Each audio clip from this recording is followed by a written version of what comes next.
Ẹ kú dédé àsìkò yìí o. Ẹ káàbọ̀ sí class pẹ̀lú Uncle Victor. Chemistry ní èdè Yorùbá. Orúkọ mi ni Ọ̀gbẹ́ni Ilésanmí Victor Olúfisáyọ̀. Lónìí, a fẹ́ wo ìtumọ̀ àwọn orúkọ ìdá ìpìnlẹ̀, ìfáàrà.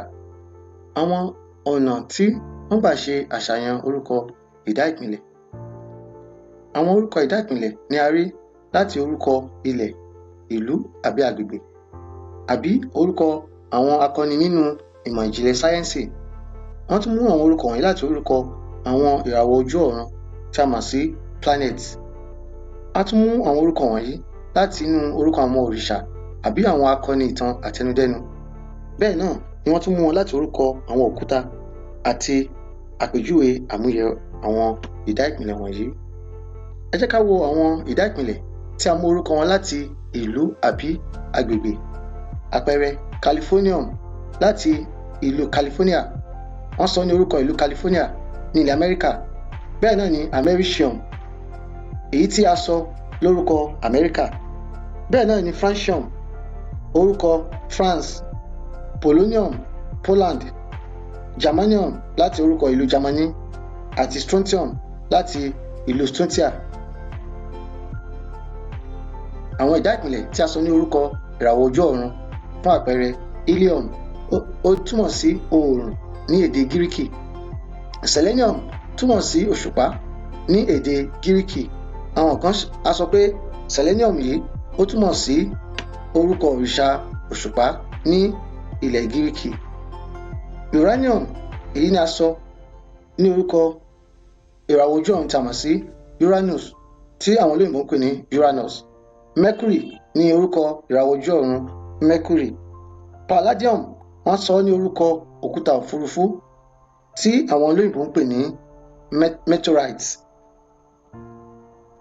Àwọn ìdá ìpìnlẹ̀ tí a sọ ní orúkọ àwọn akọni nínú ìmọ̀ ìjìnlẹ̀ sáyẹ́ǹsì, fún àpẹẹrẹ Curium, èyí tí a sọ lórúkọ Mercury, ẹni tí ó ṣe àwárí ìtànṣán tí ó ń jáde láti inú àárín gbùngbùn hóró, èyí tí a mọ̀ sí radioactive rays. Rutherfordium, èyí ni a sọ lórúkọ Ernest Rutherford, ẹni tí ó ṣe àwárí lára àwọn ohun tó wà nínú àárín gbùngbùn hóró, atomic subparticles. Lawrencium, Ernest Lawrence. Nobelium ni a sọ lórúkọ ọ̀gbẹ́ni Albert Noble. Mendelevium la sọ lórúkọ Mendeleev, ẹni tí ó ṣe títò ìdá ìpìnlẹ̀ sí orí àtẹ ìdá ìpìnlẹ̀. A rí Fermium àti Extinctinium, ẹni tó jẹ́ ògbóǹtagí nínú àwọn onímọ̀ ìjìnlẹ̀ sáyẹ́ǹsì. A tún rí láti orúkọ àwọn òrìṣà àbí àwọn akọni ìtàn àtẹnudẹ́nu, ní pàápàá jùlọ àwọn akọni ìlú àbí àwọn èdè Gíríkì. Fún àpẹẹrẹ, a rí Iridium, èyí tí ó jẹ́ orúkọ òrìṣà Òṣùmàrè nínú ìtàn Gíríkì. Niobium ni ó jẹ́ Niobe, ọmọbìnrin Tantalus, èyí náà jẹ́ nínú ìtàn àwọn Gíríkì. Vanadium, èyí ni àwọn òrìṣà Vana. Àwọn òrìṣà yìí ni òrìṣà tí wọ́n mọ̀ sí òrìṣà tí ń fúnni ní oríire àbí àlùyọ. Neptunium, èyí ni òrìṣà òkun. Neptune ní ìtàn Róòmù. Neptune ni òrìṣà tí ó wà nínú òkun tí àwọn ará Róòmù tí wọ́n ń bọ. Bẹ́ẹ̀ náà ni Uranus, èyí ni òrìṣà ojú ọ̀run, èyí tí wọ́n mọ̀ sí Uranus ní èdè Gíríkì. Àwọn orúkọ òkúta iyebíye. Àwọn ìdá ìpìnlẹ̀ kan wà tí a sọ ní orúkọ àwọn òkúta iyebíye, fún àpẹẹrẹ Beryllium, èyí tó jẹ́ tí a sọ ní orúkọ òkúta Berry. Yttrium, èyí ni a sọ ní orúkọ òkúta Yttria. Strontium, òkúta Strontianite. Bẹ́ẹ̀ ni Zirconium, èyí jẹ́ èdè Lárúbáwá tí ó túmọ̀ sí ohun tí ó jọ wúrà àbí ohun tí ó dàbí wúrà.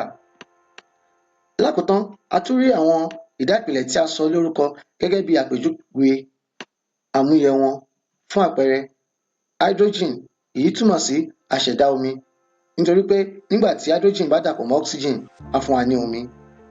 Chlorine, èyí túmọ̀ sí àwọ̀ òféèfé àti àwọ̀ ewé, èyí tí ó jẹ́ àwọ̀ rẹ̀ kó farajọ àwọ̀ òféèfé, bẹ́ẹ̀ náà ni ó tún jọ àwọ̀ ewé.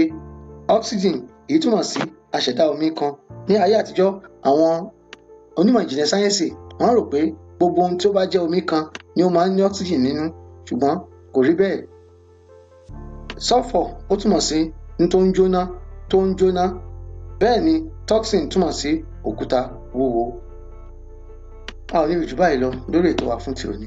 Ẹ ṣé tẹ́ ń gbọ́ wa. Ó dìgbà kan náà o.